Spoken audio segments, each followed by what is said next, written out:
Muito bem, senhoras e senhores, muito boa noite a todas e todos. É com alegria que dou início hoje às atividades deste curso da Cátedra de Educação Advocatícia da Escola Superior de Advocacia da Ordem dos Advogados do Brasil, Seção São Paulo. No ano de 2020, com muita alegria, com muita honra, aceitei esta cátedra da ESA OAB, primeira do Brasil, para pensarmos os termos da educação, da formação de advogadas e advogados. Desde então, tenho desenvolvido um plano de reflexão, de pesquisa, de conhecimento e sistematização a respeito da educação advocatícia e chego agora ao último curso destes 2 anos previstos desta minha cátedra. Eu chego hoje, nesta última sequência de cursos, ao derradeiro dos cursos da cátedra, que se intitula Educação e Justiça. Na semana passada, o primeiro dos módulos deste curso teve por tema sobre a educação. Eu tratei acerca do fundamento e dos horizontes da educação na sociedade contemporânea. Hoje, o tema desta aula, deste curso da cátedra, é sobre o justo, e eu tratarei a respeito das dimensões do justo, da justiça em nossa sociedade. E já anuncio a todas e todos que na terça-feira próxima nós teremos a última aula de toda a cátedra, dos 2 anos de cátedra, então no dia 5 de julho de 2022, eu desenvolverei o tema final da cátedra, que tem por título Educar para o Justo, as profissões jurídicas e sua educação. Aula esta para a qual eu convido todas e todos para as conclusões últimas da Cátedra de Educação Advocatícia. Eu quero cumprimentar a todas e todos os presentes, eventualmente a quem esteja aqui pela primeira vez na aula de hoje, mas a todas e todos que também acompanham estas reflexões, seja já desde a aula anterior deste módulo, ou seja, desde muitos módulos anteriores desta cátedra. Quero desenvolver aqui também, quero exprimir aqui também a minha saudação especial à Escola Superior de Advocacia, aos professores Adriano Ferreira e Eric Gomes, que estão sempre na organização de toda esta estrutura das aulas da cátedra, a direção da Escola Superior de Advocacia, que com muita honra estruturou e estrutura até agora esta cátedra de Educação Advocatícia. E quero cumprimentar também a todo o corpo técnico da ESA, que está sempre nos bastidores, coordenando as atividades e auxiliando, dando seus préstimos para que este encontro possa se dar com alunas e alunos do Brasil e do exterior que acompanham este evento na noite de hoje. Portanto, é com alegria que recebo a todas e todos para dar início a esta atividade da noite de hoje da Cátedra de Educação Advocatícia da ESA OAB-SP. Hoje, senhoras e senhores, me incumbe aqui, quis tratar com todas e todos, quis tratar de um tema profundamente importante. Até mesmo porque ele é uma espécie de escudo ideológico do cotidiano de advogadas e advogados e das pessoas na vida da sociedade, atravessadas que são por questões do direito. Eu quero hoje tratar com todas e todos a respeito do tema do justo, o que vem a ser o justo. E este tema é fundamental. Eu quero chegar na penúltima aula do curso da cátedra, explicando a todas e todos os fundamentos filosóficos, teóricos, sociológicos, históricos a respeito do justo, porque esta é a interpelação mais frequente de advogadas e advogados, e também das pessoas em relação à própria advocacia e ao próprio mundo jurídico, de maneira geral. Eu tive a ocasião, já nesta cátedra, de dissertar a respeito do problema da justiça para a educação advocatícia, e retomarei algumas dessas questões e exporei aqui, farei uma exposição do quadro geral que se apresenta para os termos da reflexão sobre o justo. Em primeiro lugar, a primeira dimensão que quero expor aqui a todas e todos é que existe uma espécie de reclame moral sobre o justo nas sociedades historicamente estabelecidas. Então, pedir por justiça é uma espécie de pleito moral cotidiano. As pessoas dizem que tal situação é injusta, tal pessoa foi injusta, tal coisa é justa, elas reclamam justiça, e a advocacia, para qualquer pedido que faça, via de regra, nas petições, advogadas e advogados concluem as petições dizendo que pleiteiam tal coisa como forma de justiça. E aí vão, inclusive, exclamações na conclusão de qualquer petição. Portanto, a organização da vida jurídica se faz, via de regra, com pleitos de justiça. Tive a ocasião de, numa aula desta cátedra sobre justiça, lembrar que antigamente, não há muito tempo, há pouco tempo, havia uma espécie de slogan oficial da própria OAB que dizia que sem advogado não se faz justiça. Sem advogada e advogado não se faz justiça. Isso para nós é decisivo porque a muleta, o apoio ideológico cotidiano do direito é a justiça. Tanto assim, que lembro aqui também, mais uma vez, o poder judiciário, que é um poder de imposição social, de dominação social, ele troca o seu nome na fala cotidiana e, ao invés de dizer Poder Judiciário Federal, nós cambiamos a nomenclatura para Justiça Federal. Ao invés de dizer Tribunal Regional do Trabalho, dizemos Justiça do Trabalho. Portanto, para nós, o âmbito do direito é sempre posto como sinônimo de justiça. Cumprir o direito seria cumprir a justiça.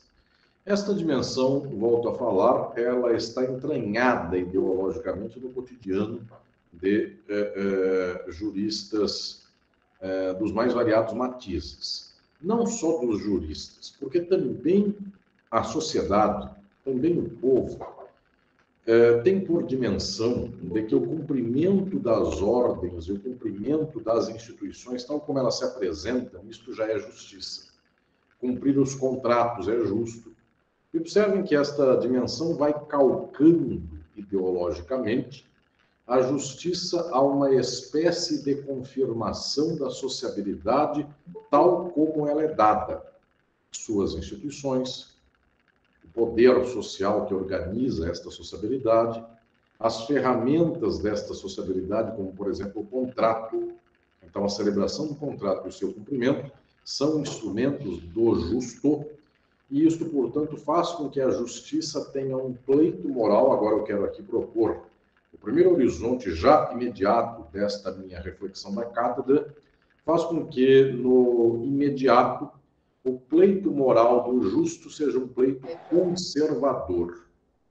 Entendam o que estou aqui propondo em termos filosóficos.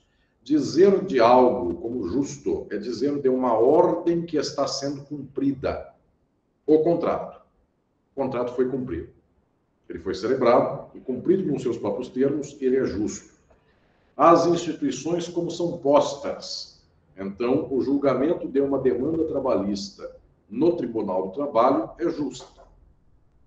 Se fosse em outra dimensão, se fosse na base da violência, ou o patrão e empregado resolvendo suas contas na base da briga, isso seria considerado injusto.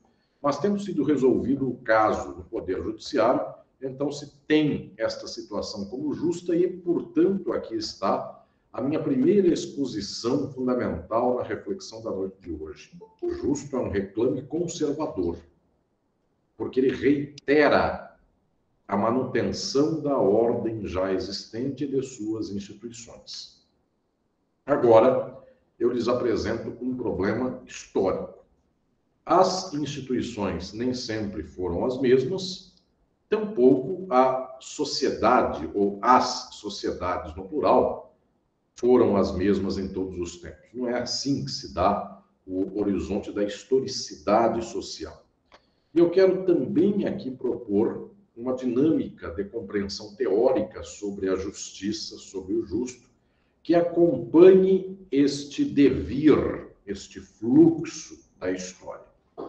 E esta minha proposição é de que, nos tempos históricos e em sua dinâmica, o justo, via de regra, corresponde à estruturação daquele modo de produção de seu próprio tempo. De tal sorte que o justo da sociabilidade presente, ele atende, em linhas gerais, à compreensão e à organização da sociabilidade capitalista. E o justo pré-capitalista imediato atendia à dinâmica de uma sociedade feudal, medieval e moderna. E o justo, antes disso ainda, atendia à dinâmica de uma sociedade escravista. Portanto, estas manifestações de justiça na sociedade, elas têm uma imediata derivação deste âmbito que vem a ser o âmbito da organização do modo de produção. Por isso, para uma sociedade escravista, a justiça é a confirmação da escravidão. Por isso, para uma sociedade feudal, a justiça é a confirmação do feudalismo, é a confirmação de uma relação servil. E para o capitalismo, a justiça é a confirmação da contratualização jurídica de tudo e de todos. Portanto, da exploração do trabalho por via assalariada. Porque o trabalho assalariado é o modo pelo qual se engendra a produção, a exploração, nos termos do capitalismo. Uma vez apalavrado que alguém trabalhará para alguém, se subordinará para alguém, e a riqueza que este trabalhador gerar será do capitalista, este contrato será considerado justo desde que os termos imediatos da contratação sejam respeitados, ou seja, pagando o salário mínimo, todo o resto é do capitalista. E isto é o justo na sociedade capitalista. Então, esse justo não é a perquirição sobre a tomada da riqueza por quem trabalha. Este justo é a manutenção de uma lógica da dominação do capital e a sustentação desta dominação mediante via contratual, como no feudalismo era a sustentação de uma ordem dita natural, e aí vão aspas, esta naturalização de que alguém nasceu servo e presta, portanto, aqui vassalagem ou então submissão direta a um senhor feudal. Estas dimensões, volto a dizer, elas têm total imbricação com o modo de produção. De tal sorte que se poderia falar, então, de uma justiça escravista, de uma justiça feudal e de uma justiça capitalista. Não são as mesmas manifestações de justiça historicamente nas sociedades. E, inclusive, os fundamentos teóricos, filosóficos e sociológicos destas manifestações de justiça são distintos. Como se revelam estas distintas manifestações? No mundo antigo, as sociedades se organizam, as escravistas, mediante a força direta, a força bruta. Tanto assim que, eventualmente, senhores de escravizados perdem o senhorio. E não é raro, é até frequente, que senhores ou mesmo sociedades senhoriais venham, em algum momento da sua existência, a passar da condição senhorial à condição de escravizada. E isso se deu com os hebreus. A história narrada da Bíblia. Era um povo senhorial em sua terra, em Israel. É um povo que depois é tomado enquanto escravizado e levado a um cativeiro no Egito. Depois de séculos, se liberta do cativeiro, volta para a terra e escraviza os povos que por lá estavam. Portanto, o que estou dizendo aqui que são aqui variações tomando senhorial. Como estas variações são devidas à força bruta, fundamentalmente, um povo, se tem força, é senhor, se perde a força, é escravizado. Estas dimensões do justo têm variadas explicações. Agora é a proposta primeira em nível especificamente histórico que eu quero aqui anunciar na noite de hoje. As sociedades antigas, sob modo de produção escravista, têm uma leitura a respeito da justiça tão vaga e tão vasta quanto são também vagas e vastas as possibilidades de domínio de um ser humano sobre outro no mundo antigo. Alguns povos dominam outros por uma força coercitiva brutal, outros povos dominam outros por uma espécie de sangramento econômico desses povos. Os romanos, a sua dominação do mundo era distinta da dominação dos egípcios, tinham horizontes distintos, mesmo um povo de cultura grega, como foi a Macedônia, Alexandre o Grande da Macedônia, dominava de modo diferente do que aquele dos romanos, de tal sorte que existem várias acepções de mando. E essas tantas acepções, basta ter força para que subjugue alguém, estas tantas variações do mando também gestam variadas possibilidades de explicação de justiça. A justiça em povos muito guerreiros pode ser a valorização do heroísmo desta própria guerra. Então, estes povos podem dizer que são dominantes, e isto é justo, porque venceram guerras. Esta dimensão é uma dimensão, por exemplo, frequente em alguns povos gregos, volto a dizer, como os macedônicos.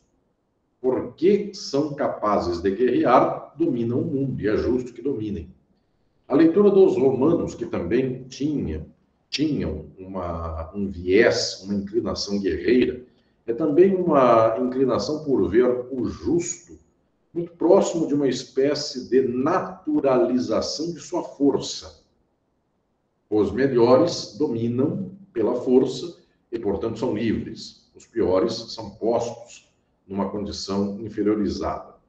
Outros povos que têm uma espécie de relação mais isolada no que tange a conquista de outros povos, eu dou o exemplo aqui dos hebreus, embora eles tenham conquistado uma terra que em algum tempo estava nas mãos dos filisteus, os hebreus não são expansivos em termos territoriais, como são, por exemplo, romanos e macedônicos, não chegaram à Pérsia dominando aquele local.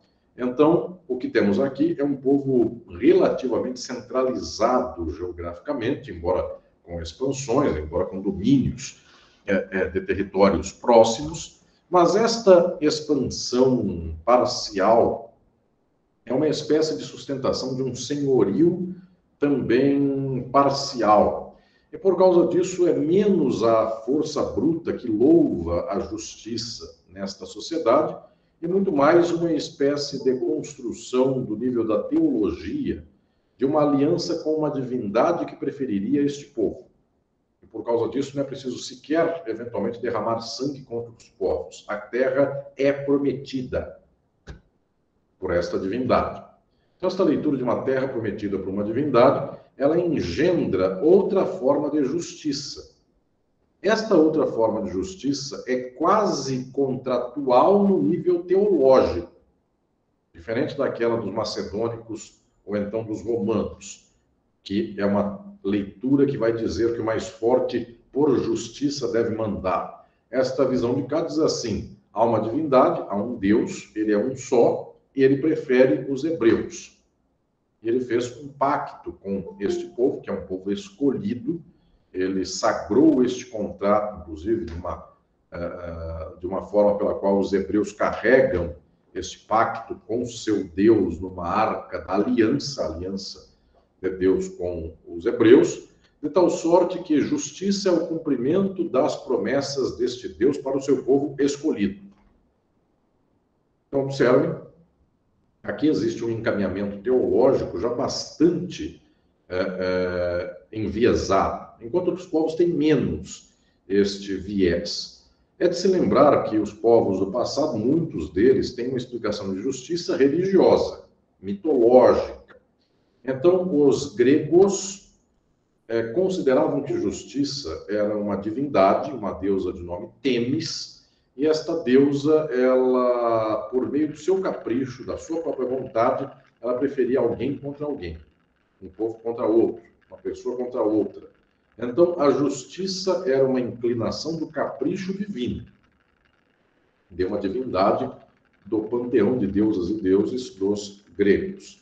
Outros povos, como alguns povos de cultura africana negra, têm divindades próprias para exprimir também a justiça. E aqui no Brasil, que toma, eu diria, de modo diluído e de modo reelaborado as tradições africanas negras, e isto se deve, inclusive, ao fato de que não foram povos que migraram livremente ao Brasil mantendo sua cultura, foram povos barbaramente escravizados, então o que trazem de cultura é bastante machucado por circunstâncias de não liberdade, por não poder passar plenamente o seu modo de conhecimento para futuras gerações, famílias que se desagregam imediatamente do capricho dos senhores de escravos aqui, de escravizados aqui do Brasil, de tal sorte que aqui no Brasil, elementos que guardam alguma referência à justiça em África, mesmo assim na África eles não são tidos como iguais, o que se chama por cultura negra no Brasil, uma diluição em um ecletismo daquilo que teria sido uma cultura de povos africanos originários, pode ser lido, por exemplo, com esta divindade que, para alguns do Brasil e algumas, ela se identifica pelo nome Xangô, portanto, uma divindade do justo, enquanto para os gregos foi Temis, e depois esta divindade foi substituída por outra, ainda nos gregos, de nome de Ké. Então, observem, cada qual domina no escravismo do jeito que pode, ou do jeito que engendra melhor. De tal sorte também que as noções de justiça são engendradas conforme variadas circunstâncias. Existem povos para os quais a ideia de justiça é quase um contrato daquele povo com sua divindade. Para outros povos, como por exemplo estes, cuja mitologia em algum momento remonta às figuras como de Xangô, aqui para nós, mas no passado africano tinha seu estabelecimento próprio, e do qual, inclusive, a perquirição envolve quase uma antropologia, para que assim se o saiba. Esses povos não têm uma relação contratual com uma divindade, bem como os gregos não tinham uma relação contratual com sua divindade. Tinha uma relação com Temis, e depois de Ké, de uma espécie de sorte em face destas divindades. A mesma coisa com Xangô. Já com Deus, este Deus que é a mitologia dos hebreus, esta perspectiva é de uma aliança, é de um contrato sagrado que será cumprido. Então, observem que estou dizendo que existem múltiplas acepções de justiça no passado, como são múltiplas as estratégias de escravização. Em sociedades relativamente mais desenvolvidas do passado, eu destaco aqui a grega ateniense. Atenas, uma cidade-estado que por algum momento viveu um apogeu econômico, político, cultural, filosófico, artístico. O apogeu da cultura grega ateniense se deu entre os séculos V e IV a.C. Nestes século e meio, quase dois, tivemos aqui um apogeu de toda a cultura ateniense e também da filosofia ateniense. Sócrates, Platão, discípulo de Sócrates, Aristóteles, discípulo de Platão.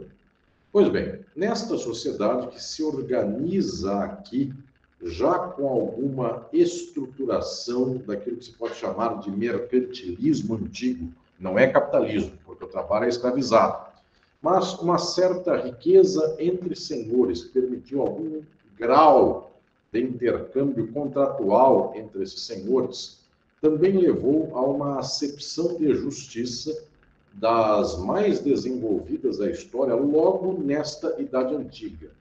É a acepção de Aristóteles sobre o justo. Esta acepção de Aristóteles está esculpida num livro central sobre a noção de justo,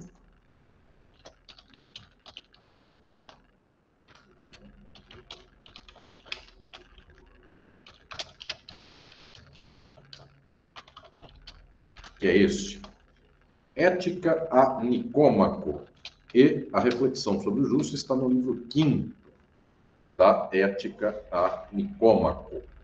Este livro de Aristóteles, que foi dedicado ao seu filho Nicômaco, então por isso é conhecido por Ética a Nicômaco.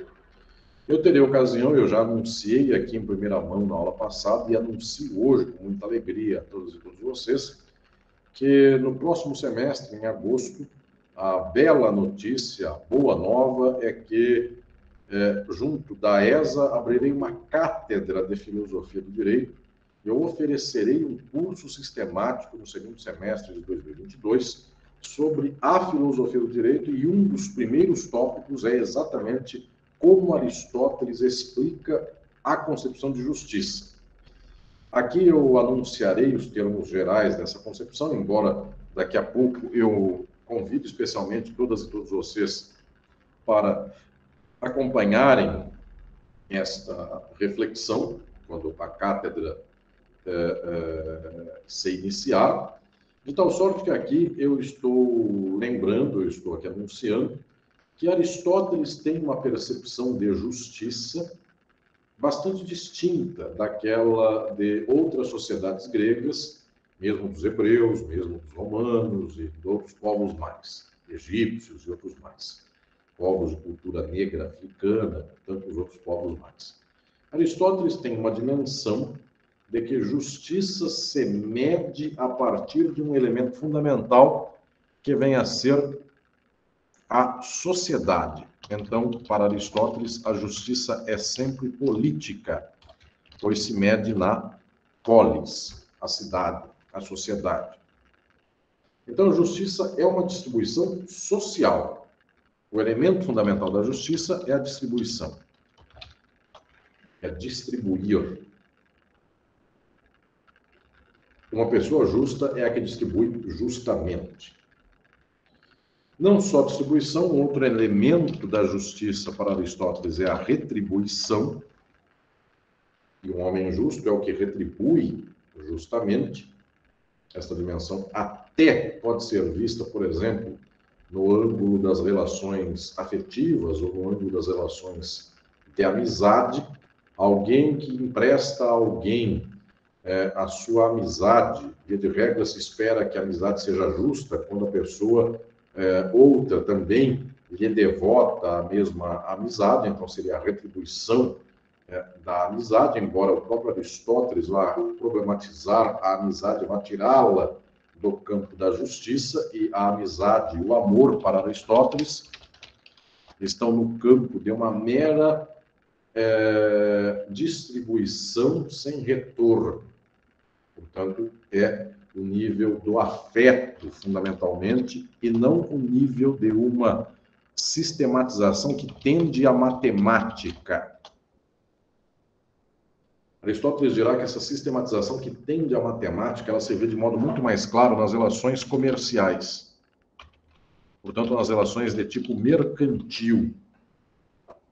Relações nas quais alguém compra algo e dá dinheiro em troca, ou outro algo em troca. Portanto, essas relações, em diferença da amizade, do amor e do afeto, são relações marcadas por uma espécie de justiça distributiva ou retributiva. Enquanto no amor, no afeto, na amizade, o que nós temos é uma espécie de doação sem expectativa.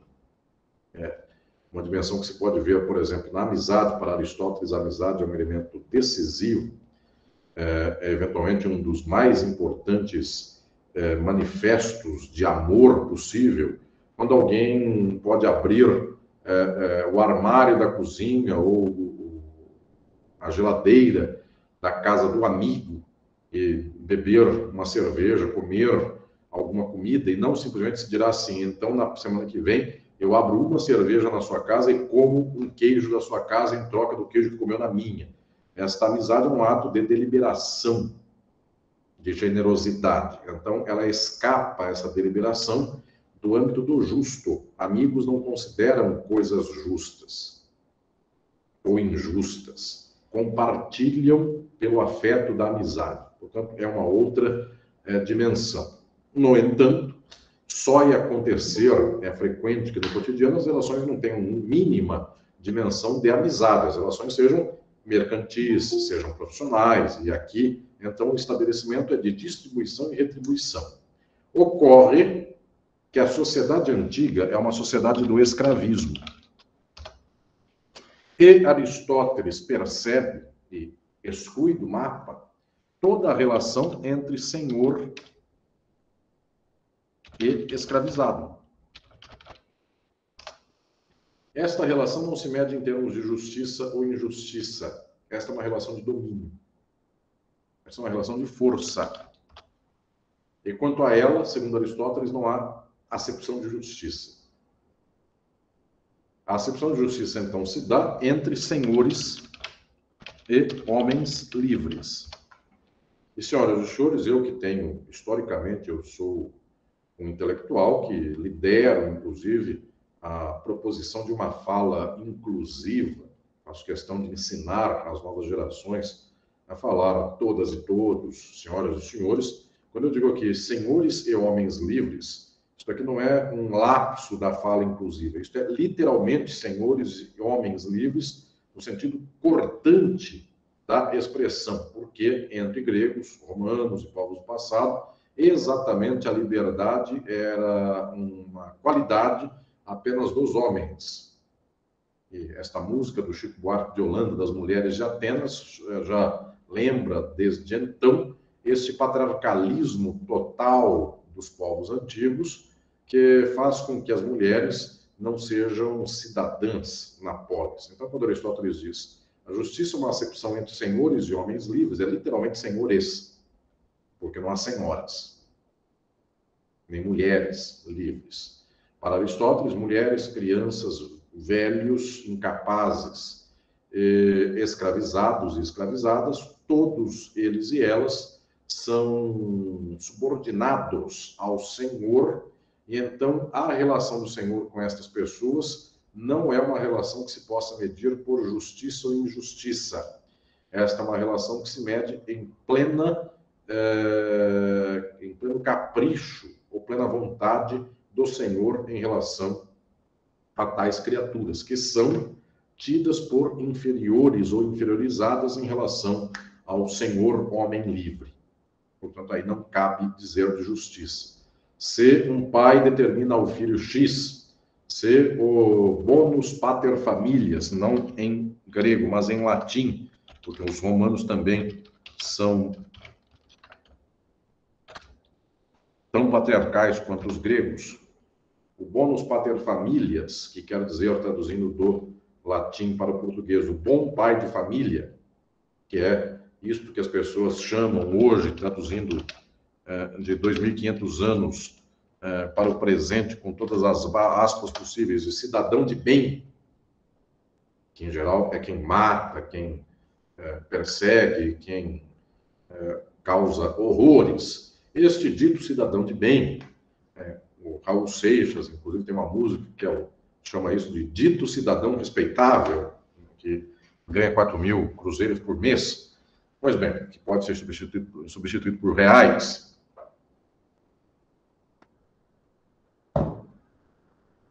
Porque depois de 4.000 cruzeiros por mês, a pessoa já se sente burguesa e, portanto, já é um cidadão de bem, porque crê que seja um cidadão de bens, apenas não entendeu que os bens que tem são só bens de consumo e não meios de produção.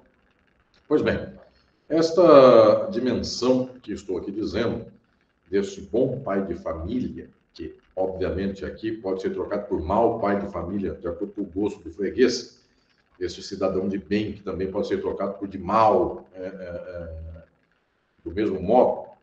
Esta dimensão faz com que mulheres, filhos, agregados, escravizados, estejam sujeitos ao capricho desta pessoa. Portanto, a relação do Senhor com estas pessoas não é uma relação de aferir justiça ou injustiça. Não é injusto o ato de um senhor de escravos de chicotear um escravizado, porque o escravizado não é sujeito, nem é pessoa, no mesmo grau deste senhor, é um objeto deste senhor.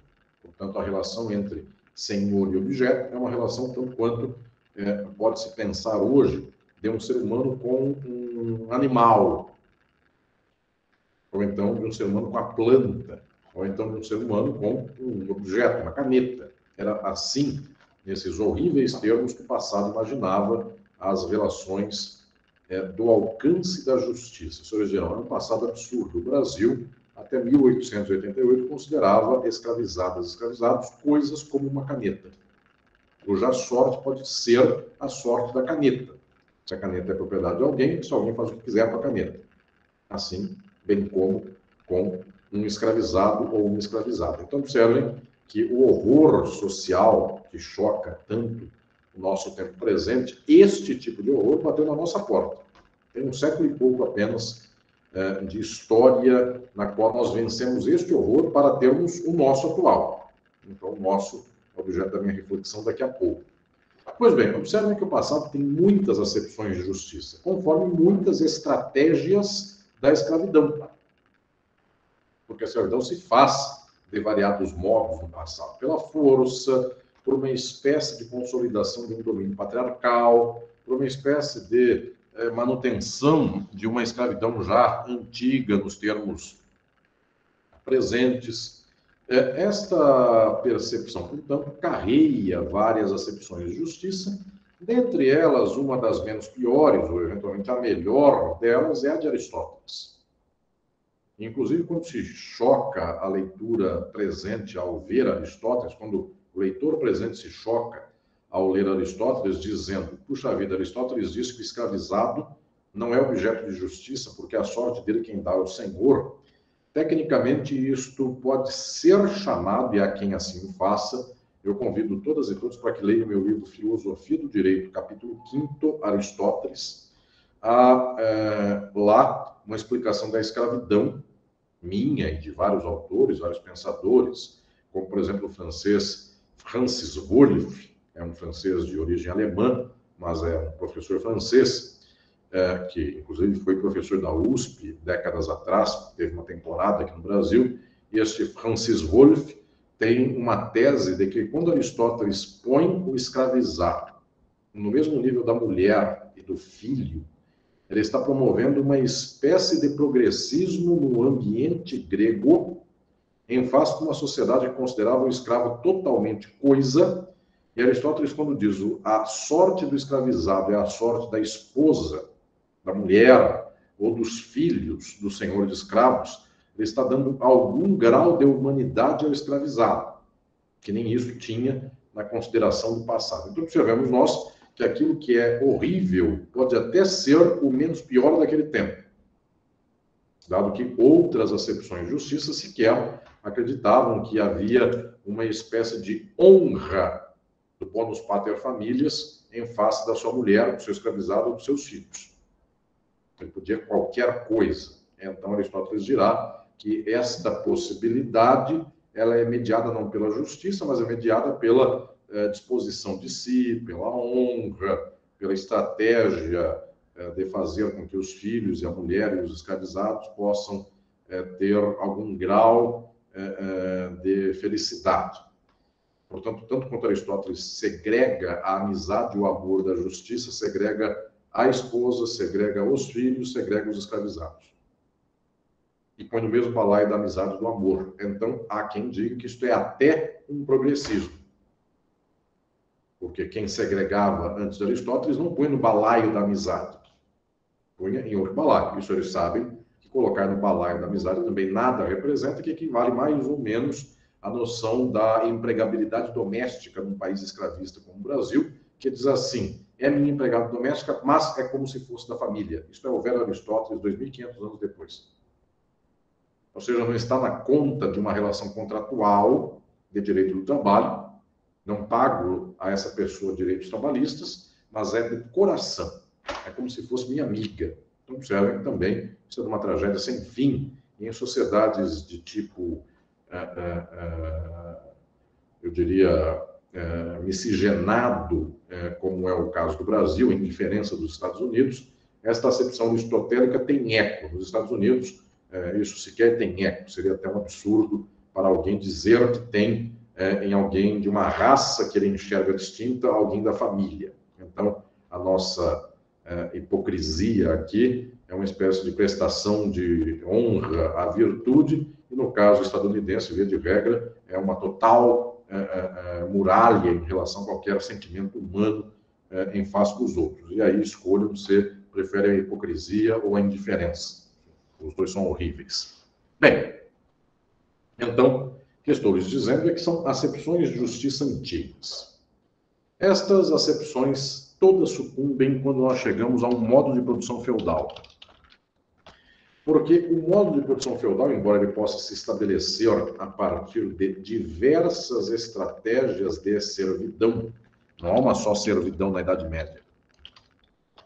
Então, assim que eu posso até aqui lembrar que estratégias de servidão dos povos árabes medievais eram estratégias distintas daquelas estratégias dos povos cristãos, embora todos tivessem aqui relações servis. Então, nesta perspectiva, eu posso dizer que um emir medieval, aquilo que hoje é a figura de um sheik, que tem uma função de organização social de tipo feudal, não é a mesma coisa do senhor feudal cristão europeu. Embora variadas as estratégias de servidão, no entanto, elas remontam ao mesmo fato. Qual é?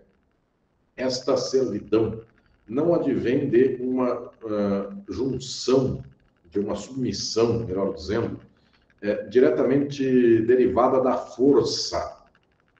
Esta dimensão da servidão advém fundamentalmente da tradição.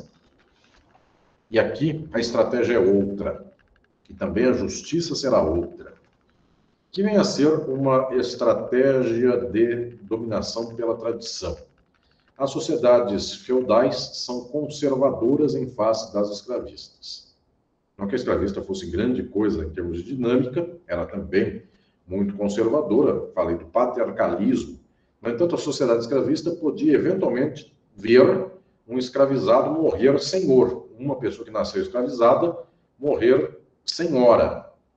E como isso é possível? Se ele tivesse o chicote na mão, pegasse o chicote da mão do seu senhor, matasse o senhor e se tornasse senhor então. É o caso dos hebreus ao tempo de Moisés. Era um povo no cativeiro e Moisés o libertou do próprio cativeiro. Então, aquela geração nasceu escravizada e morreu livre. Morreu senhora dos filisteus, inclusive. Pois bem, então o que estou aqui dizendo é que no passado a sorte é variável, no feudalismo não. O feudalismo é sustentado pela tradição, de tal modo que será apenas senhor o filho, o homem mais velho do senhor. E todos os demais são servos. E daí estas sociedades, inclusive, têm uma tragédia, não tão grande quanto a da própria servidão dos demais, mas a tragédia da perseguição e mesmo da morte dos demais irmãos que não são o primogênito do Senhor. Porque para que um seja o sucessor de seu pai, os demais não podem ser. Então, imaginem sociedades europeias, eu dou até aqui o exemplo também, lembrando não os árabes, mas os turcos, que compartilham com os árabes uma fé muçulmana. Eu lembro, inclusive, dos turcos que tinham, inclusive lá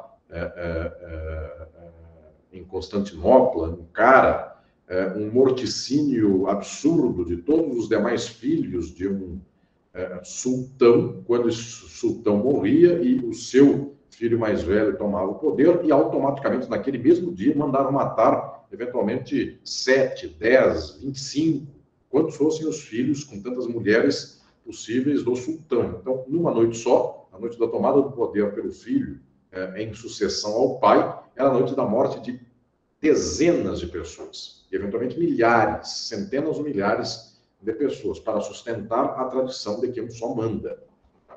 E, portanto, se ele morre, não será o seu irmão que o sucederá, será seu filho e não seu irmão.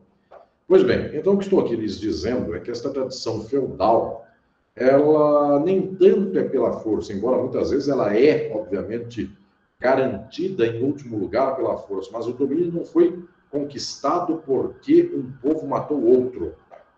É porque alguém sucede a alguém e sustenta a servidão dos demais. Pois bem, nesse sentido, então, a justiça ela tem um caráter extremamente ideológico. Esta é a dimensão decisiva. A justiça é fundamentalmente ideológica. O que isto quer dizer? Esta justiça se estrutura na base de uma crença de que aqui nós temos alguém que detém o poder e os demais não detêm.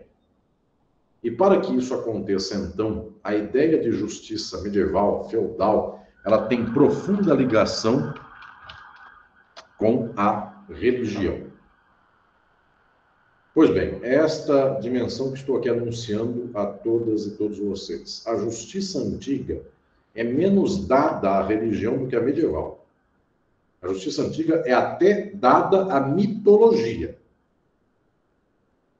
Mas a justiça medieval, ela é profundamente assentada na religião. E esta religião emula na Europa uma espécie de mitologia que lhe é mais originária, que não é europeia. A religião medieval europeia não é europeia. A religião medieval europeia não advém da matriz mitológica grega ou romana. A matriz religiosa europeia advém de uma matriz do Oriente Próximo, ou do Oriente Médio, que é a matriz hebraica. Então, é uma transplantação do hebraísmo em solo europeu contra a mitologia europeia, que será lida depois pelo elemento religioso que se organiza denominando-se cristianismo. A estrutura mitológica da própria Europa antes do cristianismo é lida como pagã, é um paganismo. E a única religião aceitável em termos de antecessora do cristianismo é a religião hebraica, nos termos hebraicos, e por isso quando eu digo que soa para um hebreu a religião enquanto uma justiça contratual com um Deus, é esse eco que entra na Idade Média, cristã medieval. Portanto, muitos já perceberam, inclusive, que existe uma história do cristianismo enquanto transplantação do hebraísmo para a Europa, e o cristianismo é muito menos qualquer coisa que possa ser atribuída a um Jesus Cristo do que propriamente uma dimensão hebraica transplantada, é o velho hebraísmo, portanto, é a manutenção de um horizonte hebraico em solo europeu, romano ainda, embora os romanos foram os que mataram a Jesus, claro, deram aos hebreus o ensejo desta morte, mas isto faz com que, numa perspectiva totalmente contrária, a justiça seja lida enquanto um horizonte religioso. E essa perspectiva é de que existe uma divindade única, um Deus, e este Deus preside a tudo e o julgamento deste Deus é justo. E na maior parte das leituras filosóficas cristãs medievais europeias, a lógica deste julgamento é inalcançável pelos seres humanos. Portanto, a começar de uma leitura como de Agostinho,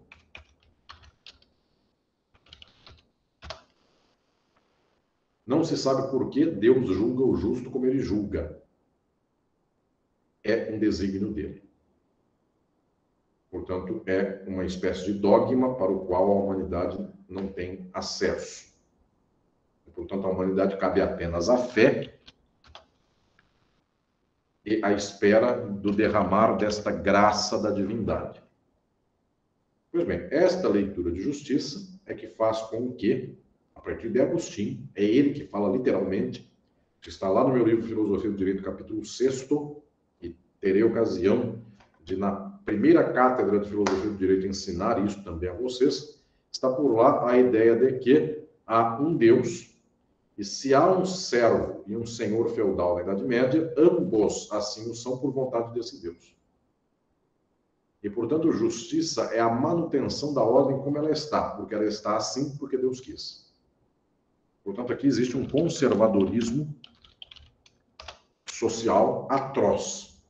Qualquer coisa que está na terra, assim é por causa de Deus. E justiça é a manutenção disso. Se alguém é senhor feudal, se alguém é o presidente da república, isso é por causa de Deus. Há uma divindade que preside o mundo.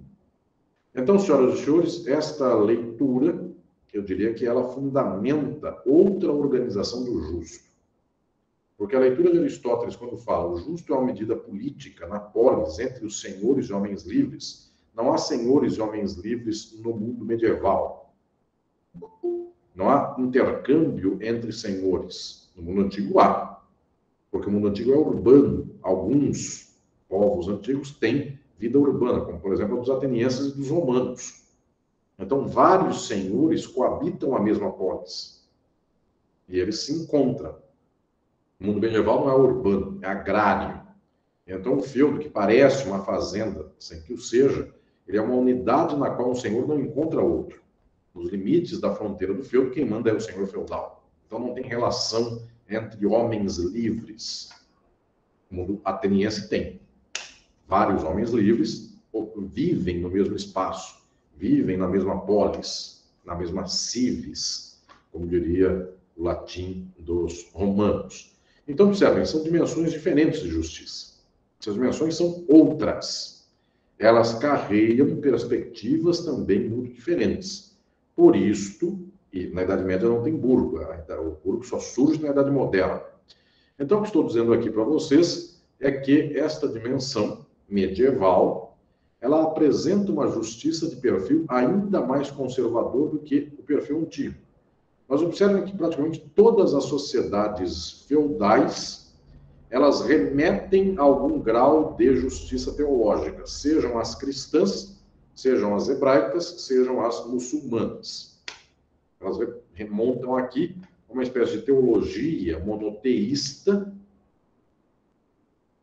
e esta teologia põe na imagem de uma divindade a presidência do julgamento de todas e todos na conformidade da vontade desta divindade.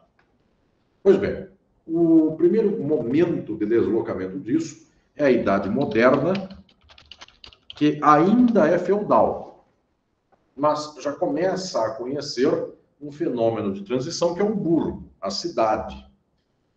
Então, nesse momento, começa a surgir aqui um outro modelo de acepção de justiça, de uma classe nascente que só toma poder no século XVIII, mas até então ela é nascente e está em florescimento, que é a classe dos burgueses, a burguesia. Esse horizonte burguês começa a estruturar outra perspectiva de justiça. Esta perspectiva burguesa, ela não mais se pauta pela teologia, mas se pauta, sim, por uma espécie de organização dos interesses do indivíduo burguês. E justiça é o que atende ao indivíduo burguês. Justiça seria o que atende ao individualismo. Portanto, a leitura filosófica do justo da burguesia não é teológica. A burguesia diz que é preciso atender ao interesse do indivíduo burguês e isso seria a razão. Como seria a razão contra as trevas da fé, da religião, então a burguesia moderna dá o nome ao seu movimento filosófico de iluminismo, luzes da razão. Só que estas luzes só iluminam o interesse do indivíduo burguês. Tanto assim que a própria burguesia dirá que o interesse fundamental da justiça, a justiça fundamental, é a defesa da propriedade privada. O que é de alguém, o resto não toma. Portanto, o capital do capitalista. Isto é a justiça. O mundo pode morrer de fome, mas o capital é do capitalista. A propriedade privada é do proprietário. Isto é a organização deste princípio fundamental. O latifúndio não é de quem trabalha no latifúndio, é do latifundiário. A indústria não é do trabalhador da indústria, é do burguês. Que pode nunca pôr o pé na indústria, inclusive, é dele. Pois bem, este princípio será considerado justo. Esta é a dimensão da justiça aqui anunciada. Junto com isto, o senhor já observa que esta é a hipocrisia fundamental. Quem tem propriedade privada deve estar garantido na sua propriedade. Só que a maioria não tem propriedade privada dos meios de produção. Tem bens de consumo e isso não quer dizer nada. A pessoa trabalhará para outra e será explorada a vida inteira para tentar sobreviver. Então, é isso que fazem as pessoas do capitalismo desde então, para viver uma vida sem sentido, trabalhando para terceiros, para ver se sustentam. E os terceiros não trabalham e vivem do benefício da exploração do trabalho dos demais. Senhoras e senhores, além da propriedade privada, a burguesia dizia que justiça, o justo é a liberdade e a igualdade. E aqui é preciso desmontar imediatamente a beleza dessas duas palavras, porque nenhum burguês moderno iluminista defendeu a libertação dos escravizados pela burguesia. O exemplo mais chocante foi a independência dos Estados Unidos da América, que se fez sob o manto iluminista liberal, sob a bandeira do iluminismo e do liberalismo, e manteve a escravidão de negras e negros, que só acabou, não foi por causa da boa razão, só acabou por uma guerra. E por pouco não acaba com a vitória dos escravistas. Não acaba fazendo vencer os escravistas. Portanto, é uma dimensão pela qual nunca a burguesia lutou pela liberdade de escravizados, lutou pela liberdade negocial do burguês, que é uma coisa totalmente diferente. Que, em termos jurídicos, será chamada pelo direito civil de autonomia da vontade. É isso que é considerado justo. Não é tirar o escravizado da senzala. Na França, a Revolução Francesa aconteceu sob dístico da liberdade burguesa, e a França tinha escravizados e escravizadas no Haiti, sua colônia. Os escravizados negros e negras do Haiti mandaram uma carta para Napoleão dizendo: agora que você ganhou, estamos todos felizes, liberte a gente, porque você ganhou em nome da liberdade. Ele disse: a liberdade de negócio do burguês, não é de tirar negros da senzala. E não tirou. O Haiti fez uma guerra contra a França para fazer a sua independência. E paga o preço de ter ganhado até hoje. 200 anos passados, mais de 200 anos, a França e os Estados Unidos salgaram a terra no Haiti, castigando um povo que conseguiu a liberdade. Este enorme, eventualmente o maior líder político da América de todos os tempos, que foi Toussaint Louverture.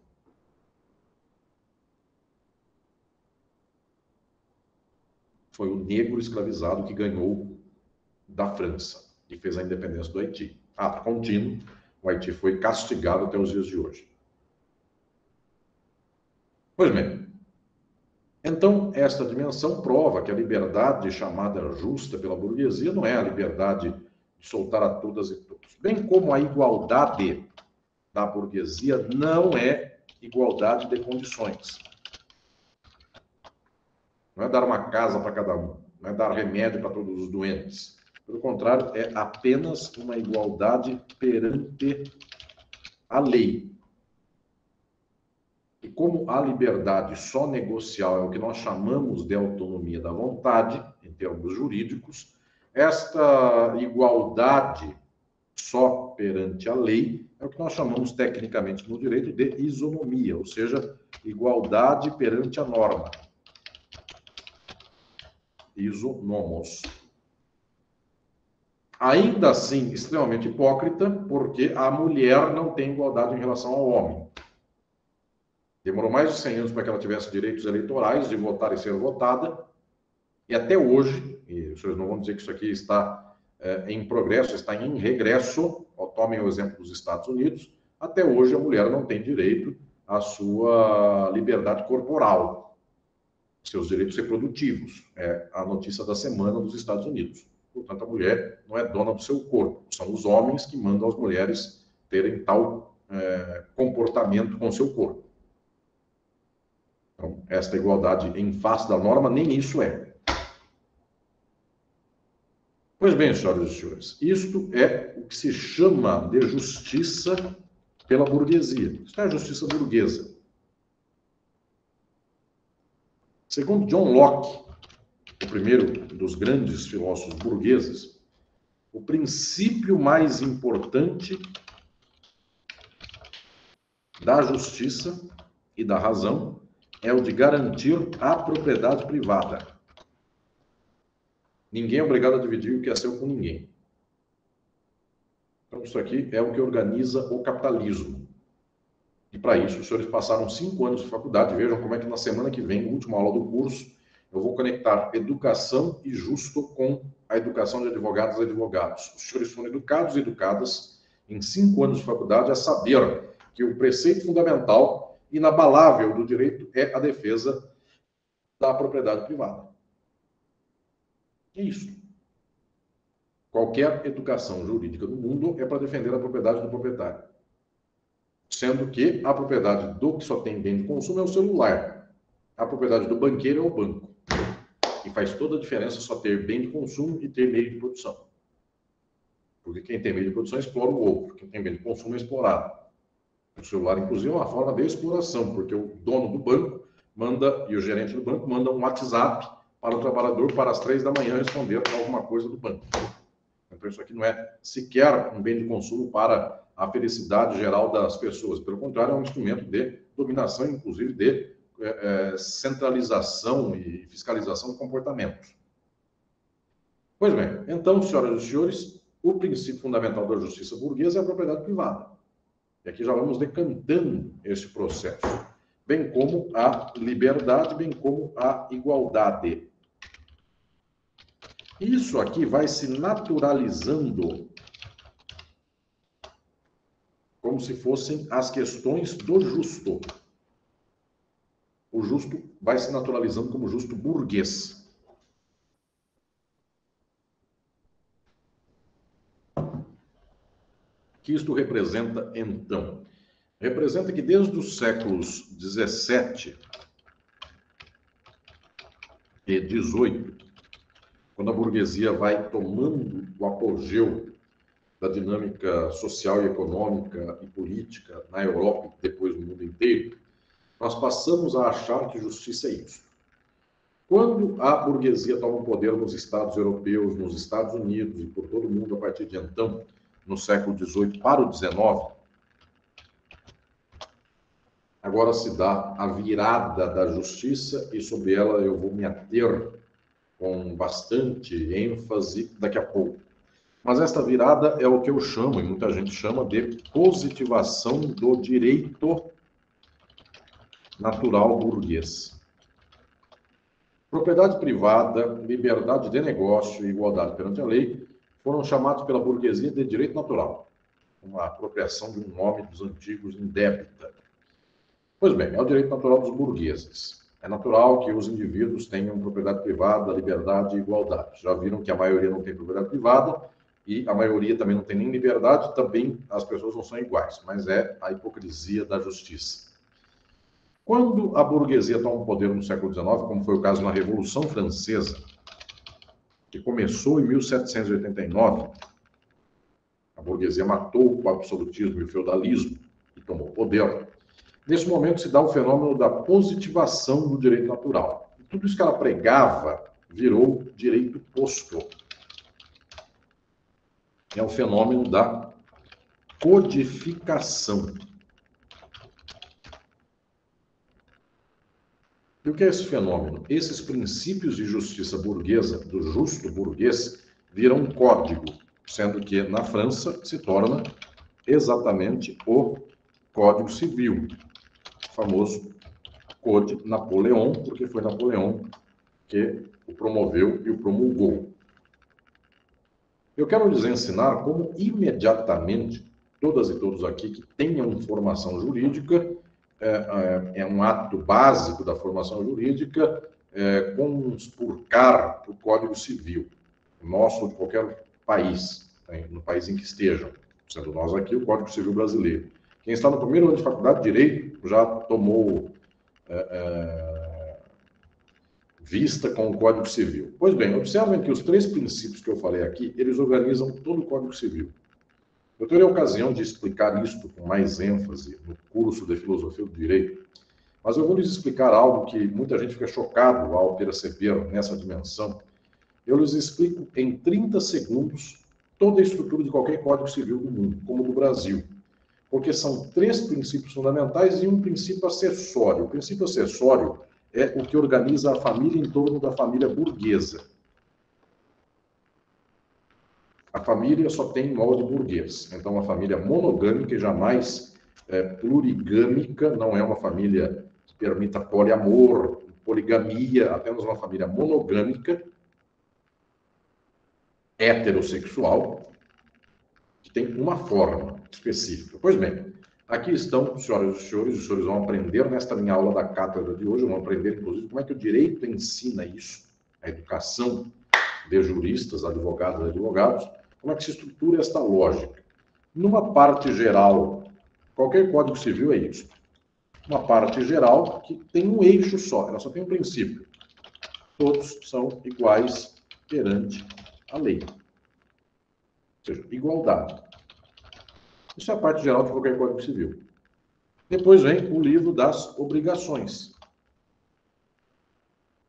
que é o princípio da liberdade. Ou seja, o que são as obrigações? A autonomia da vontade. Tudo que não for nem ilegal nem imoral é permitido contratar. Ponto. Só. Vejam, é o princípio da liberdade que os burgueses anunciavam. E o Código Civil, parte geral, é o princípio da igualdade. Todos são iguais perante a lei, já viram que não são, mas é assim que anunciam. Depois chegamos ao livro dos direitos reais, que se organiza apenas em torno de uma questão. A propriedade tem dono. É privada, não é pública, nem social, nem é de todos. E, portanto, ela é, para falar em latim, erga omnes, ou seja, ela é contra todos. O que é meu não é seu. É assim. O que é seu não é meu. Então, são os direitos reais. Alguém dirá, mas faltam 2 livros no Código Civil, o de família e o de sucessões. Pois bem, aí vem o de família que vai dizer, família não é qualquer família. É a família que a burguesia chama de família. É esta monogâmica do cidadão de bem. Ele tem amante, ele pode fazer qualquer coisa, mas o casamento é apenas com a legítima esposa. Ele pode ser corno, via de regra, o cidadão de bem até tem essa qualidade de ser corno, mas, enfim, isso não entra na conta jurídica. Portanto, o que o cartório não vê, o coração não sente. E não estou dizendo que haja cidadãos bem cornos, enfim, mas há vários. Pessoas que não têm que fazer no domingo e pegam uma moto. Eu só estou dizendo, sem dizer para onde vão com a moto. Bem, isso. Alguém dirá, falta o livro de sucessões. E qual é o princípio do livro das sucessões? Basicamente é a junção dos direitos reais com o direito de família. O que é meu passa só para os meus. É a mistura dos dois. Então vejam, propriedade privada, liberdade, igualdade e família burguesa, esses 3 princípios fundamentais e o princípio acessório, eles estruturam todos os códigos civis do mundo. Todos são iguais perante a lei, eu contrato com quem eu bem quiser, do jeito que eu quero, liberdade, igualdade, todos são iguais perante a lei, contrato com quem bem eu quero, obrigações, o que é meu não é seu, direitos reais, o que é meu passa para os meus, família e sucessões. O que é meu não volta para todo mundo. Se eu tenho 1 trilhão, é meu, é dos meus filhos. Só. Pois bem, senhoras e senhores, este é o horizonte de justiça da burguesia. O que alcança a idade contemporânea não é nem o antigo nem o medieval. É este, porque este fundamenta o capitalismo que está surgindo e explodindo na idade moderna para a idade contemporânea. Então, o que estou aqui lhes dizendo é o que chamamos, é aquilo que chamamos de justiça ao cabo, é justiça burguesa nesses termos. Observem praticamente todo o discurso ideológico da sociedade contemporânea chama por justiça garantir a propriedade privada, pegou o que é meu, que é injusto. A liberdade só de negócio, a igualdade só perante a lei e a família conforme o seu molde burguês. Portanto, isto estrutura a dimensão da justiça até a atualidade, em diferença de uma justiça medieval, em diferença de uma justiça antiga. Claro, alguém dirá assim, mas não entram ecos da justiça medieval nos dias de hoje? Sim, porque há um horizonte teológico ainda muito presente dentro do capitalismo. Tanto é que ele orienta os retrocessos de toda a sociedade capitalista contemporânea. Ele tem fundo religioso.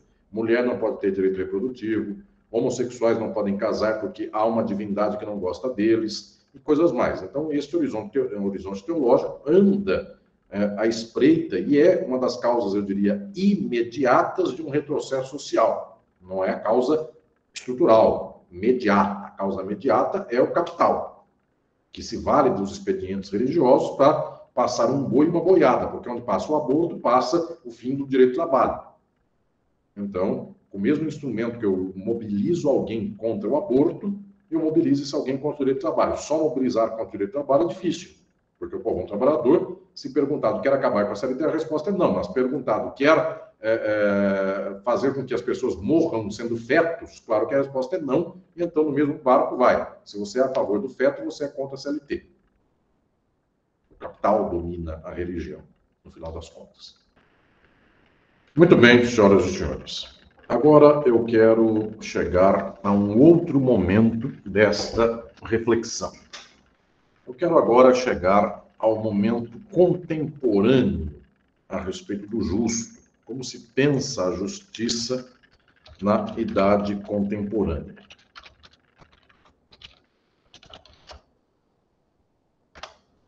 E quero lhes propor, então, a dimensão que faz anos eu tenho desenvolvido em minhas ideias, minhas obras, de que o núcleo da acepção de justiça na contemporaneidade tem por mérito aquilo que é a organização, tem por núcleo aquilo que é a organização do interesse burguês, propriedade privada,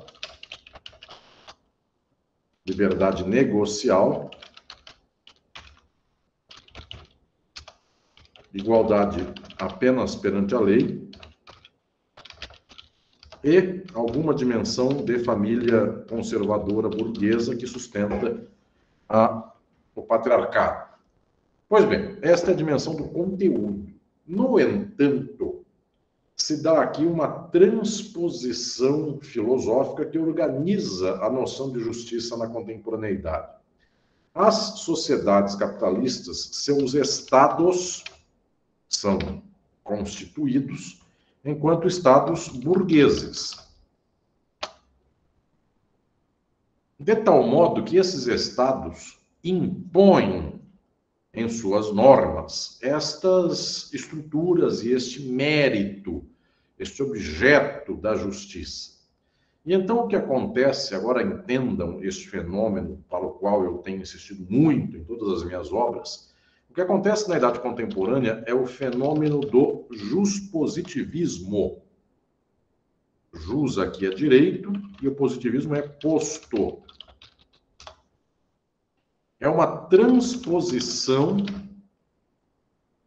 deste mérito para o controle do Estado. Então, é um direito posto pelo Estado, sendo este Estado um Estado cuja estrutura é burguesa.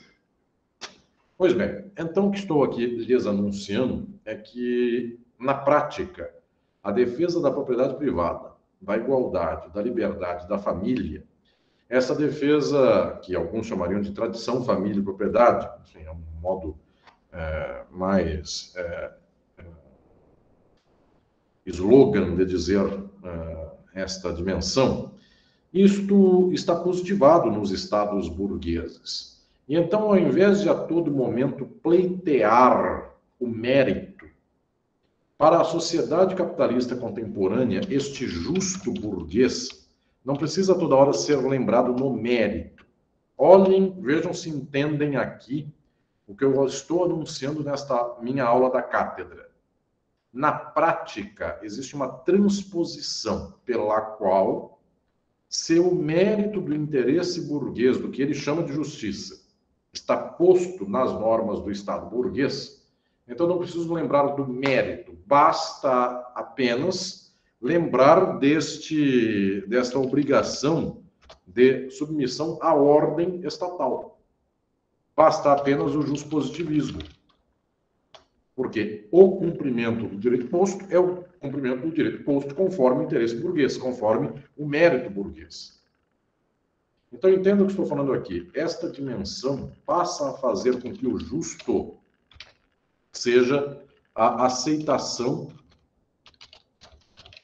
do juspositivismo. Por isso, desde o século XIX, será justo o cumprimento da ordem. Porque a ordem é a ordem burguesa. E esta é a dimensão decisiva. Daí que o jurista não precisa a todo momento lembrar do mérito do que ele faz. Ele pode ser um técnico. Ele pode se organizar em termos de tecnicismo. Porque a técnica que ele maneja é burguesa. A técnica que ele maneja garante o justo burguês. Este é o deslocamento fundamental. Esse deslocamento é o fato de que o direito posto é burguês. E o mérito está dentro desse direito posto. Por isso, o jurista, pasmem, ele não precisa a todo momento ser sensibilizado ideologicamente pelo mérito do que ele faz. Ele precisa ser ideologizado pelo método. Ele precisa aplicar o direito posto. Se aplicar o direito posto, ele está aplicando o mérito burguês. Basta isso. Por isso, o jurista pode se desocupar de uma formação, eu diria, teórica, filosófica, sociológica, e se ocupar apenas de uma formação técnica.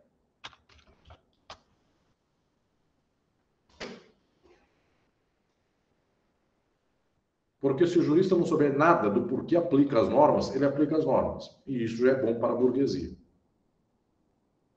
É até bom que não tenha formação filosófica. Por isso, os senhores já estão percebendo a estrutura que eu estou preparando para a última aula do curso de semana que vem. Como se educa o jurista e advogado? É para o justo. Só se este justo for a técnica. Como a burguesia assim considera. O justo é a técnica, justo positiva, então educar é educar para o justo positivismo, de tal sorte que o justo positivismo é a técnica e a justiça.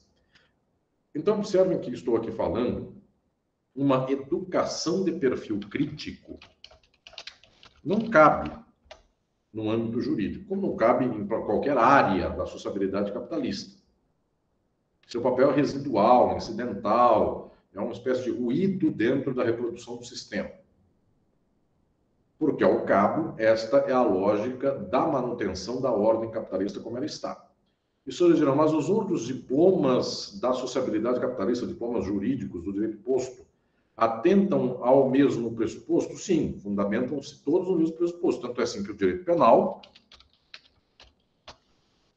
é o Código Civil posto na forma de pena, para os que não respeitam a propriedade privada, ou o contrato. De tal sorte que, então, os ramos do direito público são eles submissos ao direito privado, submissos ao interesse burguês, e não dominantes do direito burguês. Eu tenho insistido em muitos livros, e o último livro no qual desenvolvi essa reflexão já com um grau de aplicação prática bastante grande, é o livro Crise e Golpe. E neste livro eu insisto com a seguinte ideia: o núcleo da justiça da sociedade capitalista é esse núcleo que se identifica com o interesse burguês. Tanto é que, via de regra, ele vem exposto nos códigos civis. Só que as sociedades capitalistas organizam seu Estado em constituições, como no caso do Brasil, a Constituição Federal de 88. E, no nível institucional normativo, a Constituição está acima do Código Civil. Eu falo no livro Crise e Golpe que, na prática, a Constituição está abaixo. Os princípios de propriedade privada, liberdade negocial e igualdade perante a lei, eles nunca são abolidos. E as garantias constitucionais e os princípios constitucionais são rasgados a qualquer momento. O golpe. Então, princípios como direito à habitação, direito à saúde, que estão na Constituição, não servem para nada. A defesa da propriedade privada, que está no Código Civil, ela é inabalável. Então, observe que, na prática, não é uma pirâmide hierárquica normativa que seguimos. É um plexo do mérito da justiça burguesa que está, por um acaso, não na Constituição, mas está na lei infraconstitucional, no Código Civil. A propriedade privada acima de tudo. Qualquer mudança na propriedade privada cai o governo. E o movimento neoconstitucionalista pega a Constituição e a rebaixa para caber no Código Civil, dizendo, o princípio da liberdade, ele vai ponderar com o princípio da propriedade, da habitação, e então você não terá habitação porque a empresa construtora comprou um terreno e ela tem a liberdade de ficar com o terreno 20 anos parado porque ela vai especular. Isso. Então, é um movimento de desgraça de qualquer princípio constitucional. Bem, é isso que dá, inclusive, no golpe de 2016. De tanto ponderar em princípio, o único princípio que resta é o da força e do interesse do capital. Bem, então, o que estou aqui lhes dizendo é que esta dimensão nos mostra que o justo na sociedade capitalista passa a ser o positivismo. Porque há um pressuposto de que o direito posto é o direito do interesse da burguesia. E agora, alunas e alunos, eu quero chegar ao elemento decisivo deste complexo que estou aqui anunciando. Nossa acepção de justo hoje não é dos antigos, não é dos medievais. É prima da dos modernos, mas também não é igual da dos modernos burgueses, porque os modernos burgueses estavam fora do Estado. E os burgueses contemporâneos dominam o Estado. Por isso os modernos burgueses da Idade Moderna, diziam que propriedade privada, liberdade e igualdade se encontravam na razão. E os burgueses da contemporaneidade dizem que propriedade privada, liberdade e igualdade se encontram no direito posto. O que tem de igualdade entre ambos? O mérito do que defende a burguesia. A burguesia sempre defende a propriedade privada. É dela e não é do resto. O que tem de desigual? Naquele tempo, a burguesia não tinha feito a Revolução Burguesa. Então, ela estava fora do Estado. Ela defendia que esses fossem princípios da razão. Depois que ela toma o Estado, ela diz, agora sigam o direito posto, porque ele impõe exatamente o que a minha razão diz ser o justo. De tal sorte que o jurista burguês se torna positivista. Agora eu quero lhes dar um nó na cabeça. Este é o quadro geral. Ele só tem sempre um ponto cego. Ele tem sempre um ponto de esgarçamento. E qual é? O Estado e o direito, esta tese eu desenvolvo em Estado e forma política. Recomendo, inclusive, que façam essa leitura. Tem um tópico só para tratar disso. O Estado é derivado do capital. Só que para ser derivado do capital, ele passa a ter algum grau baixo de autonomia relativa. Quer dizer isso? O Estado não é refém de um burguês em específico. Ele é uma forma política da burguesia. De tal modo que o Estado pode eventualmente ser contra um burguês, a favor do outro burguês. Existem as chamadas frações de classe. Existe burguesia agrária, existe burguesia industrial. O Estado pode se apoiar na burguesia agrária contra a industrial, que é o caso do Brasil atual. Se apoia no latifúndio, mas não se apoia na indústria burguesa. E os dois são burgueses, os dois são exploradores. Pois bem, então, esta pergunta do Estado em períodos anteriores eu remeto ao livro para que possa se tratar por lá. Então, esta dimensão de que o Estado é sempre burguês, não quer dizer que ele atenda sempre a todos os interesses da burguesia, porque a burguesia também possui algum grau de concorrência entre suas frações. Existe burguesia internacional e nacional, uma série de concorrências. Pois bem, então o que o Estado tem é algum grau de autonomia relativa. Ele não é calcado 100% no interesse de qualquer burguês. Ele pode cobrar impostos. Ele deve cobrar impostos. É o que sustenta o Estado burguês, inclusive. E a burguesia é contra os impostos. Ela não quer pagar impostos. Porque, de regra, ela não paga, inclusive. Pois bem, o que estou aqui lhes dizendo é que, eventualmente, por causa desse pedaço pequeno de autonomia relativa do Estado, o Estado pode propugnar, o Estado pode positivar normas cujo interesse seja contrário a de algumas frações burguesas. Contra a burguesia jamais aconteceu isso. Nenhum Estado burguês positivou norma contra o interesse burguês geral. Nenhum Estado burguês positivou norma contra a propriedade privada. O que pode acontecer é aquele positivo uma norma contra tal propriedade privada, dizendo assim, quem tem latifúndio e nesse latifúndio haja um rio, a terra fronteiriça ao rio é considerada terra de manancial e não pode desmatá-la. Não é que ele acabou com a propriedade privada. Ele fez com que uma propriedade privada fosse obrigada a manter aqui uma mata ciliar. Ele não acabou com a lógica da propriedade privada. Mas aquele burguês em específico, dono do latifúndio, se incomoda com essa norma do direito posto. Norma do IBAMA, norma do direito ambiental, qualquer coisa dessa. Então, não são todas as normas do Estado burguês que imediatamente atendem ao interesse de um burguês. Aí vem um nó que eu quero aqui anunciar para as senhoras e os senhores. Algumas normas do direito posto do Estado, que é burguês, do Estado capitalista, outro não há, o Estado é sempre capitalista, estas normas podem ser contrárias a alguns interesses burgueses imediatos. E, portanto, aqui existe uma espécie de nó ideológico da filosofia da justiça burguesa, porque esta filosofia é a defesa do direito positivo, no pressuposto de que as normas sejam sempre em favor do capital. Muito raramente, pontualmente, uma norma ou outra não é. Então, neste momento, via de regra, a própria ideologia do justo burguês se revolta contra o direito posto. Isto é um fenômeno que acontece algumas vezes.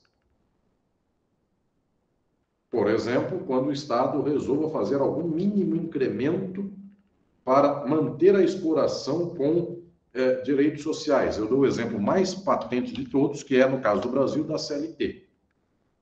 A CLT é a manutenção da propriedade privada e da exploração contratual, liberdade dos contratos, dizendo que você não pode explorar para menos de um salário mínimo. A classe burguesa, ela desestrutura. A microfone aberto, não queiram desligar. Maria Rodinei? Mano, eu tô aparecendo na câmera. É só desligar.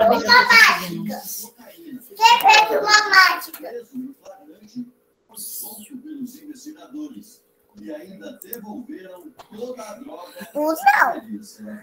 Ô Maria, isso, você pode desligar o microfone, não é a câmera. Isso, é perfeito.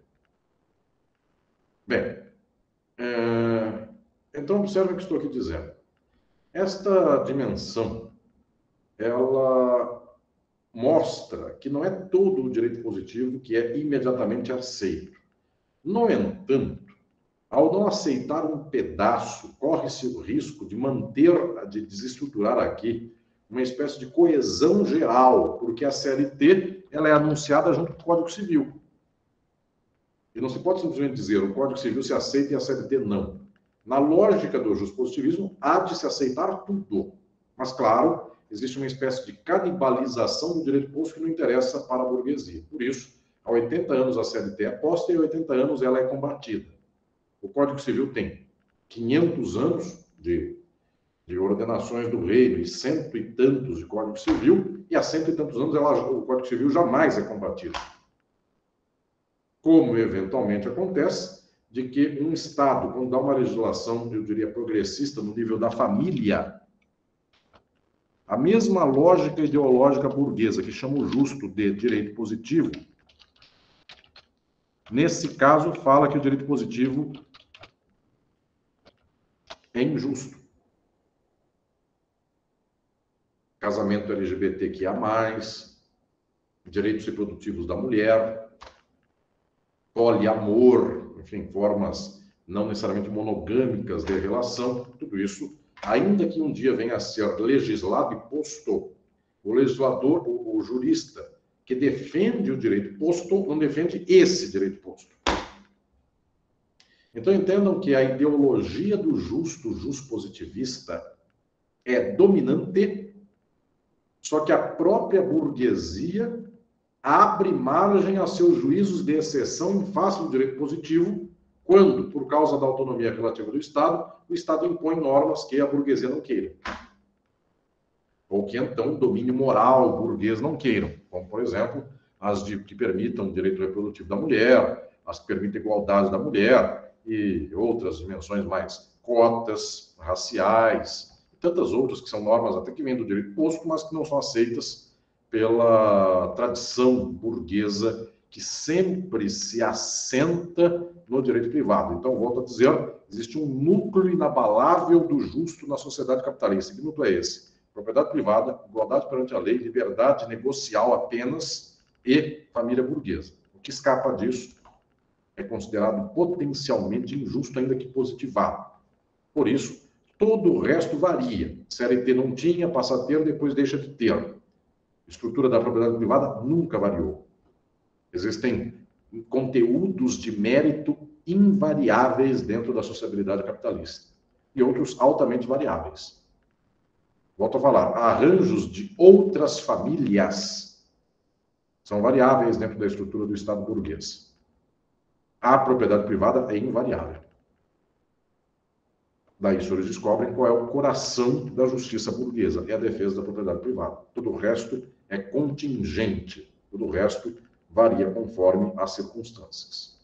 Com isso, prezadas e prezados, eu quero aqui desnudar esta ideologia do justo como justpositivismo.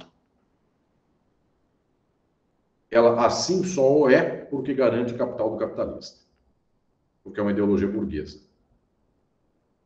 E nas vezes em que não garante esse justo do capitalista, isto aqui, inclusive, com quase nenhuma falta de cerimônia, a burguesia rasga o seu próprio direito positivo. Como nesses casos em que elementos burgueses resolvem ir contra as instituições burguesas, como o STF, que é burguês, que organiza para o alto a jurisdição do capitalismo. Então, observam que em alguns momentos isto é patentemente desrespeitado. Normas de direito ambiental, normas dos direitos reprodutivos da mulher, LGBTQIA+, negros, povos originários, tudo isso desestruturado. Direito sindical, fundamentalmente, direito do trabalhador, tudo isso é positivado, mas esse respeito à positivação é menor do que o respeito ao direito da propriedade privada. Observem que existe aqui uma ideologia que nem sequer consegue se sustentar 100%, porque essa ideologia é um transplante de um mérito. Sim, Giovanni, eu não sei em que ano você está da faculdade, mas o direito ambiental tem normas que são postas pelo Estado, então ele tem um conjunto de leis, também positivado. Pois bem, então há um mérito aqui, que este sim é inabalável: propriedade privada, liberdade negocial, igualdade perante a lei. Só. Por um acaso, ele é transplantado para justpositivismo.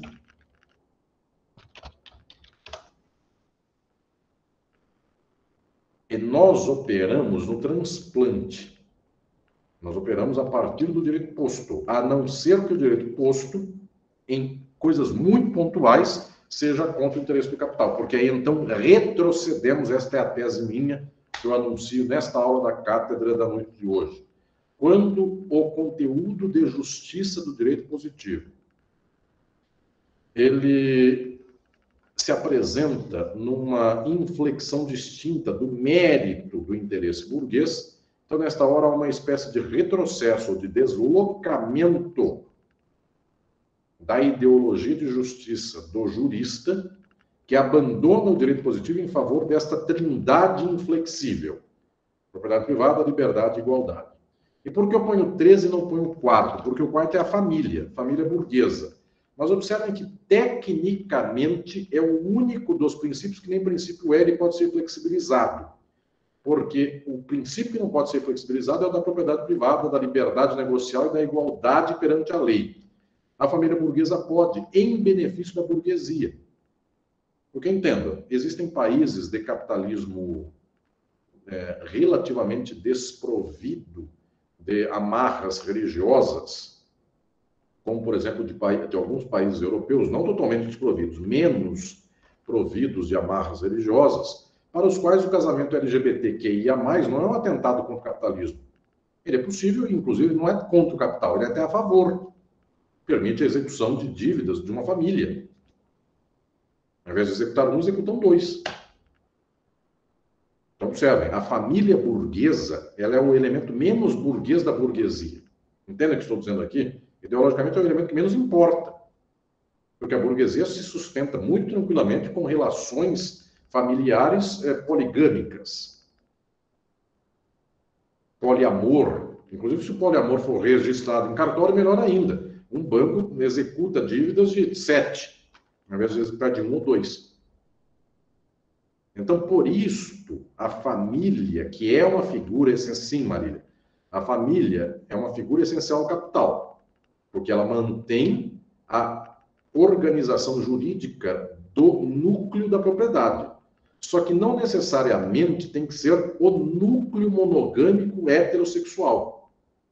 Em havendo outras nucleações, o direito consegue executar contratos e propriedades tranquilamente nesses núcleos. O que não dá para fazer é uma espécie de amor universal, porque aí não tem mais núcleo de execução da família. Mas observem, entre flexibilizar a família tradicional burguesa e a propriedade privada, vocês nunca viram esta hipótese. Jamais. E esta acontece.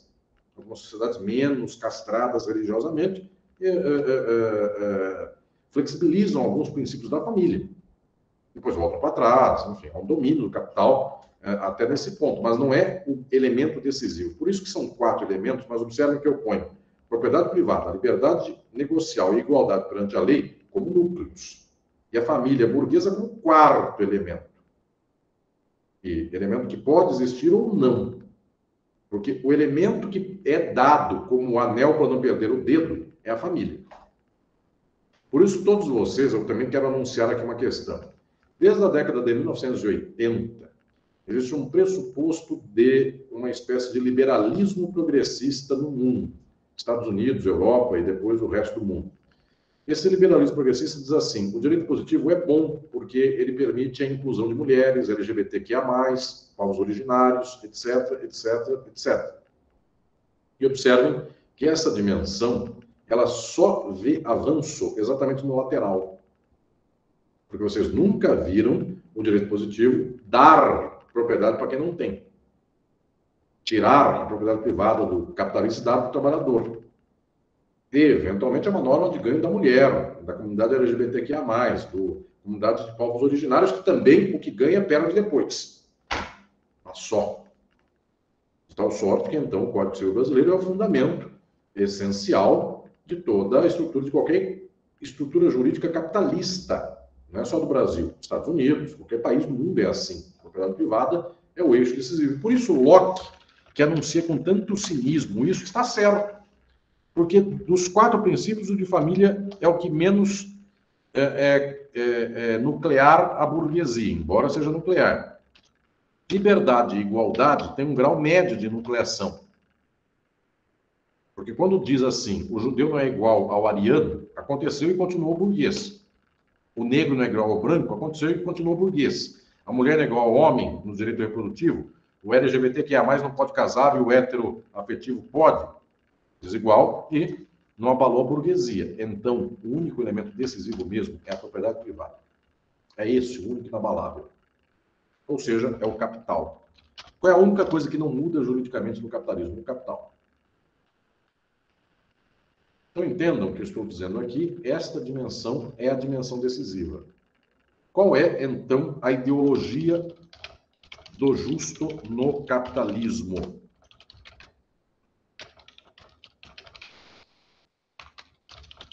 E a defesa do capital do capitalista. Basicamente, é só isso. Este é o único elemento invariável de toda a estruturação ideológica da justiça contemporânea.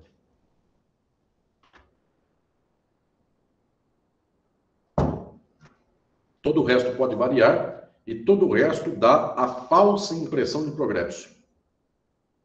Que todo o resto não toca no estrutural. Porque, no final das contas, é a defesa da forma-mercadoria. É isto aqui. Como o capitalismo é a forma-mercadoria, o capitalismo está sempre a salvo. Ainda que haja famílias diferentes, ainda que haja pessoas sem direitos de igualdade em relação a outros, tanto faz. está aqui a estruturação da justiça na sociedade contemporânea. Com isso, alunas e alunos, eu quero chegar ao último tema da aula de hoje, porque ele é o gancho para a aula que vem, para a qual eu convido todas e todos. É a última aula de 2 anos da cátedra. Como é que fazemos o gancho disto com a formação e a educação de advogadas e advogados? Percebam que esta educação se faz com uma espécie de automatismo ideológico. Esta é a minha proposta. Qual é este automatismo ideológico? Para o jurista, de qualquer profissão jurídica, e advogadas e advogados, justo é o direito positivo. Sendo que existe um certo modo de reprodução que escapa do automatismo ideológico. Qual é o único momento em que o automatismo ideológico do jurista, na sua educação jurídica, perde esse automatismo? O único momento no qual ele perde o automatismo é quando o direito positivo é contra o capital. E eu já falei às senhoras e aos senhores, jamais todo direito positivo é contra o capital. Quando uma instituição, um instituto, uma norma é contra o capital. É a única vez que o jurista sai do automatismo. Quando ele percebe que a norma é contra o interesse do capitalista. E ele, então, resolve, eu diria, argumentar em favor de um certo princípio. Ele retrocede à casa do mérito da propriedade privada. Quando ele, então, retrocede, vai dizer: a propriedade privada é sacrossanta, ela não pode ser abalada. E aí vem, eu diria, os derivados desse retrocesso ao mérito. Como, por exemplo, a ideia de segurança jurídica. Se um dia foi meu e eu podia desmatar totalmente, agora uma lei vem dizer que eu não posso desmatar, isto desmorona a segurança jurídica. Observem que o reclame por segurança jurídica é exatamente um reclame contra o direito positivo, que eventualmente seja contra o interesse do capital. Ou seja, reclamar o justo, via de regra, é um reclame conservador, de conservação da ordem capitalista. E então é o gancho e o convite para a última aula do curso. Quando eu disser como se educa, em termos de justiça, a advogada, o advogado e o jurista de modo geral, via de regra, se educa o profissional do direito para que ele pense que justiça é o cumprimento da lógica e da reprodução e do interesse do capital. Esta é a dimensão do que se pensa e se toma por justiça na sociabilidade contemporânea. Alguém dirá, existem ainda alguns elementos pré-contemporâneos dentro do direito? Sim, alguns elementos de teologia, quando então toda essa lógica do capital é salpicada de horizontes teológicos. Deus não quer o aborto, Deus não quer que a mulher possa divorciar e coisas mais, e isto, então, eu diria que é o tempero deste prato da dominação do capital e da exploração do capital, é temperado com as idiosincrasias teológicas que advêm da Idade Média e se sustentam até hoje. Ou seja, senhoras e senhores, pensar a justiça é exatamente, nos termos em que ela se apresenta, pensar a exploração. E o que o jurista chama por justo é exatamente o termo ideológico que estrutura e confirma a exploração do capital. Então, justiça não é a libertação da exploração. Justiça é o exato termo da exploração. E daqui, a educação jurídica, ela não tem esperança. Porque o justo é exatamente o que confirma uma ordem pela qual alguns têm tudo e a maioria viverá explorada porque não tem nada. Então, senhoras e senhores, eis o termo fundamental do que quero anunciar aqui na noite de hoje, na penúltima aula da cátedra. A justiça não é o elemento de emancipação social. A justiça, inclusive, é uma bandeira ideológica que mascara, que vicia, que esconde a exploração e as dominações. Então, a dominação e a exploração se apresentam na sociedade pelo nome de justo. Tanto quanto o cidadão da exploração e da dominação se apresenta como cidadão de bem. tanto quanto o mal se anuncia como bem. E assim na estrutura das sociedades. Então, não é o justo que salva, é o justo que explora. E a pergunta da próxima semana é, então, o que salva o mundo do justo? Em que horizonte se apresenta para a educação de advogadas e advogados? Senhoras e senhores, com isto eu concluo a penúltima aula da Cátedra de Educação Advocatícia. A todas e todos, meu e-mail pessoal, que está à disposição de todas e todos, várias e vários me escreveram, inclusive, na semana passada, e com alegria podem me escrever também hoje. Eu estou à disposição de todas e todos. Para a semana que vem, vocês podem convidar, inclusive, demais interessados, porque ainda a inscrição estará aberta até a segunda-feira da semana que vem para a aula de conclusão da Cátedra de Educação Advocatícia. Eu quero agradecer a todas e todos por esse momento tão especial e histórico, que é a conclusão de 2 anos de reflexão desta primeira cátedra do Brasil para pensar a educação de juristas. Todas e todos que são do direito, da educação, de demais áreas que estão aqui conosco. Quero convidá-los, então, para esse momento histórico da última aula da cátedra na semana que vem, lembrando a todas e todos desta bela notícia de uma nova cátedra que surgirá no mês de agosto, e então será gratuita, a ESA-OAB disponibilizará gratuitamente a todas e todos os interessados. Eu quero cumprimentar a todas e todos, quero cumprimentar a técnica da ESA-OAB-SP, que está até agora aqui cuidando desta instrumentação para a aula da cátedra. Quero cumprimentar a toda a diretoria da ESA, a toda a coordenação da ESA-OAB-SP e dizer desta alegria em chegar até a este momento. Eu convido, então, todas e todos para este momento tão especial, que vocês me darão uma alegria muito grande de compartilhar comigo a última reflexão desta cátedra na terça-feira que vem. Espero vê-las e vê-los nesta ocasião. Eu me despeço de todas e todos, deixando o meu contato, meu e-mail à disposição aí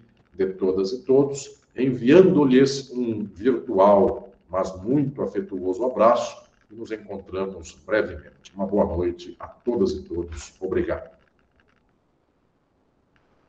Boa noite, obrigado. Muito obrigado. Boa noite. Obrigado, professor Alisson. Obrigado. Boa noite, obrigado a todos. Obrigado, boa noite. Boa noite, obrigado. Obrigado, queridas e queridos. Obrigado, professor. Boa noite. Obrigado, obrigado.